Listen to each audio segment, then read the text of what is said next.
Le journal de 20h, David Pujadas. Bonsoir et bienvenue à tous. Voici les titres de l'actualité ce soir. Dans cette édition également, la médecine au service du marketing. Nous verrons que les publicitaires s'entourent de plus en plus de neurologues pour cibler les zones sensibles de notre cerveau. C'est le dossier de cette édition. D'abord donc le dossier de cette édition sur les dessous de la publicité. Si vous pensez en votre fort intérieur échapper aux messages et aux spots, eh bien voilà qui va peut-être vous faire réfléchir. La publicité est aussi désormais affaire de médecine. Les recoins de nos cerveaux sont analysés, scannés pour affiner le marketing des grandes marques qui ne veulent pas manquer leur cible. Enquête Nathalie Sapena, Mathieu Régnier. Ce soir-là, à l'hôpital Brugman de Bruxelles, les rideaux sont baissés, les patients sont partis, tous les services sont fermés. Sauf l'IRM, l'imagerie à résonance magnétique, où cette jeune femme s'apprête à faire analyser son cerveau. Elle n'est pourtant pas malade.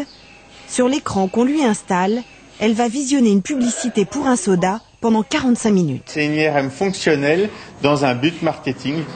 Ce but, c'est connaître l'impact de la publicité sur le cerveau de la volontaire grâce à une machine qui enregistre l'activité cérébrale milliseconde par milliseconde. Cela s'appelle le neuromarketing, une discipline très récente. En 2004, un chercheur américain publie dans la revue Neurone une étude choc. Plutôt Pepsi ou plutôt Coca? Quand les volontaires testent à l'aveugle, leur cerveau fait appel à la zone du goût qui est activée. Ils préfèrent le Pepsi. Mais quand elles connaissent la marque, surprise, c'est une autre zone, celle de la mémoire, qui s'allume. Cette fois, les volontaires élisent le Coca. La preuve par les neurosciences que la publicité est plus forte que le goût. 7 ans après cette étude, plusieurs dizaines de sociétés de conseil ont fait du neuromarketing leur fonds de commerce, comme Brain Impact à Bruxelles, qui va aujourd'hui décrypter les réactions cérébrales de la volontaire générées par la publicité pour le soda. Premier renseignement, dès ses premières secondes, la publicité accroche. Le personnage heurte une vitre, ce qui déclenche chez le spectateur, comme le montre cette courbe, un pic d'émotions négatives. Évidemment, s'il y a quelque chose de négatif, votre cerveau vous alerte et dit « Attention, regarde, danger, fais attention ». Donc ça va augmenter l'attention à la publicité, ça va augmenter sa mémorisation. Et ça devient particulièrement intéressant quand les gens n'ont pas conscience de cette émotion négative. Et voilà ce qui se passe quand la volontaire regarde cette publicité. Les zones conscientes de son cerveau, ici en bleu, celles qui font réfléchir, sont désactivées. À l'inverse, la zone des émotions en jaune est allumée. Ça veut dire que cette publicité vous fait passer sur un mode émotionnel et non pas sur un mode conscient. Et donc ça, en général, ça va faire une publicité qui fonctionne assez bien puisque les émotions et la décision sont liées. Il n'y a pas de décision sans émotion, il n'y a pas un être purement rationnel, cet être n'existe pas. C'est bien pour cela qu'on observe chez les consommateurs des comportements parfois déroutants. Le neuromarketing est désormais enseigné dans les grandes écoles de commerce, à HEC ou ici, au Collège des ingénieurs. C'est un sujet sensible, c'est un sujet qu'on n'aime pas, parce qu'on va parler quelque part de manipulation.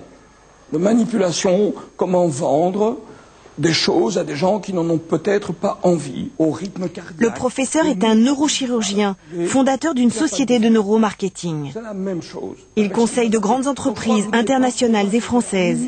Mais officiellement, aucun des grands groupes que nous avons interrogés n'a reconnu utiliser ces méthodes. Je pense qu'ils ont un petit peu honte d'utiliser ces techniques, mais ils les utilisent pratiquement tous parce qu'effectivement elles sont efficaces. Grâce aux neurosciences, le marketing est désormais capable de valider ce qui auparavant relevait de l'intuition. Son champ d'action est large. Le neuromarketing pourrait améliorer l'impact des campagnes contre le tabac ou l'alcool. Et il intéresse aussi beaucoup les hommes politiques en période d'élection. Évidemment. Bonsoir Jean-Daniel Flézaquet, vous nous avez rejoint parce que ce reportage, cette enquête suscite beaucoup de questions. Questions techniques d'abord. Est-ce que c'est vraiment fiable? Est-ce que tout cela est vraiment validé d'un point de vue scientifique? Alors vous savez, les publicitaires, ce qu'ils espéraient, c'était trouver dans notre cerveau une zone sur laquelle il y aurait une sorte de petit bouton. Il suffirait d'appuyer pour déclencher notre volonté d'achat. Malheureusement pour eux, je dirais, et Dieu merci pour nous, le cheminement qui nous amène à prendre une décision, notre volonté de payer, comme on dit techniquement, est beaucoup plus complexe. Alors aujourd'hui, c'est vrai qu'on connaît de mieux en mieux les étapes, comme le disait très bien l'intervenant du sujet de Nathalie Sapena, mais on connaît certes les étapes, mais on ne connaît pas encore l'enchevêtrement des décisions entre toutes ces étapes. Donc les publicitaires, les gens de marketing vendent comme science exacte, ce qui est encore très souvent un échafaudage d'hypothèses. Deuxième question, peut-être un peu candide. Est-ce que c'est le rôle des médecins de se mettre au service du marketing des grandes marques ? Alors là, on n'est pas dans un exercice illégal de la médecine, mais dans un exercice que j'appellerais dévoyé. L'imagerie par IRM, l'imagerie fonctionnelle, est une imagerie très importante. Elle devrait servir essentiellement à démembrer des maladies neurologiques, comme l'autisme ou comme la maladie d'Alzheimer, à savoir comment marchent certains traitements à visée cérébrale. Et là, on est dans un autre genre d'exercice. Je dirais qu'il est fondamental de se servir de cette imagerie, par exemple, pour comprendre les conséquences cérébrales du sida, beaucoup plus que les préférences des consommateurs de soda. Jean-Daniel Flézaquier, merci Jean-Daniel pour ces explications. Merci de votre attention. Tout de suite la météo. Philippe Verdier nous promet une journée radieuse. 20h35, votre série Private Practice. Je vous souhaite une très belle soirée. À demain.